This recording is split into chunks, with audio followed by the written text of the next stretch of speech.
గారు వస్తే పరిష్కారం కావాల్సినటువంటి సమస్యల్ని పక్కన పెట్టి జగన్మోహన్ రెడ్డి గారి ప్యాలెస్ గురించి అని అడిగాడంట.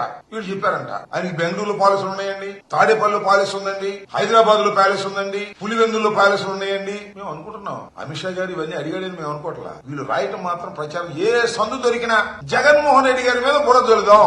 నా చిన్నప్పుడు ఒక కథ ఉండేది, ఆవు కథ అని. ఏ వ్యాసం చెప్పినా ఆ గురువు గారు ఆవు కథ రాసేవాడు. విమాన ప్రయాణం గురించి రాయమన్నారంట.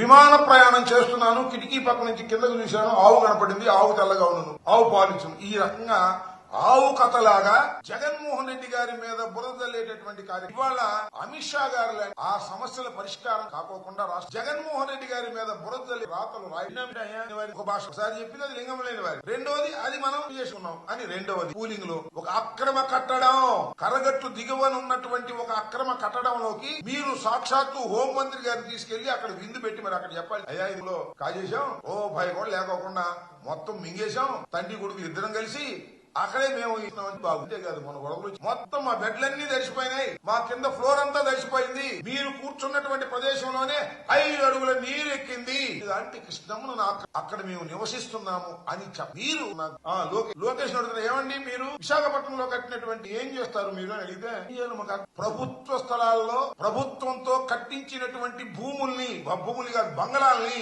ఏం చేయాలో అర్థం కావట్లేదు. నాకు సామెత మోటోడికి ముగిసినట్టు ఉంది. ఒక అద్భుతమైనటువంటి కట్టడాన్ని, ప్రభుత్వ కట్టడాన్ని జగన్మోహన్ రెడ్డి గారు నిర్మించి ప్రభుత్వానికి ఇస్తే ఆ కట్టడాన్ని ఏం చేసుకోవాలో అర్థం కానటువంటి దౌర్భాగ్యమైనటువంటి పరిస్థితుల్లో మీరుండి జగన్మోహన్ రెడ్డి గారి మీద జగన్మోహన్ రెడ్డి గారి నివాసం ఇది ఇక్కడ ఉంది తాడేపల్లిలో, ఎస్ హైదరాబాద్ లో కూడా ఉంది, బెంగళూరులో కూడా ఉంది. దానికంటే 50 గదులంట 100 గదులంట ఏదో కథలు ఉన్నాయి కదా అని చెప్పి పత్రికలు మీ ఇష్టం రాసేసుకుంటున్నారు. చెప్పాల్సింది అది కాదు.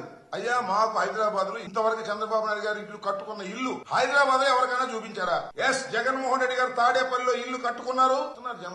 వాళ్ళే కాదు, ప్రారంభించిన రోజు కూడా 100 మంది కార్యకర్తలను పిలిచి ఇక్కడ ప్రారంభం. ఏమంటే చంద్రబాబు నాయుడు గారు హైదరాబాద్ లో మీరు ఇల్లు కట్టుకున్నారు కదా, భోజనం పెట్టారు, హైదరాబాద్ ఇల్లు ఏంటో చూపించారా? హైదరాబాద్ లో ఎంత విలాస రాష్ట్రం, మీరు దాన్ని ఇవాళ జగన్మోహన్ రెడ్డి గారిని విమర్శిస్తున్నారు. ఎస్ జగన్మోహన్ రెడ్డి గారు ఎక్కడా కూడా క్విట్ ప్రోకోలో ఇళ్లు తీసుకోలేదని మనం చేస్తున్నాం. జగన్మోహన్ రెడ్డి గారు తాతగారి దగ్గర నుంచి ఆస్తులున్నాయి, వారు చక్కని ఇల్లు కొట్టు లక్షణ వారికి ఉంది. హైదరాబాద్ లో బెంగళూరులో ఇల్లు ఎందుకు మాట వాస్తవం ఏమో రహస్యమయ్యో ఏదో మేము కాజేసినట్టుగా మీరు మాట్లాడేటువంటి పరిస్థితున్నారు.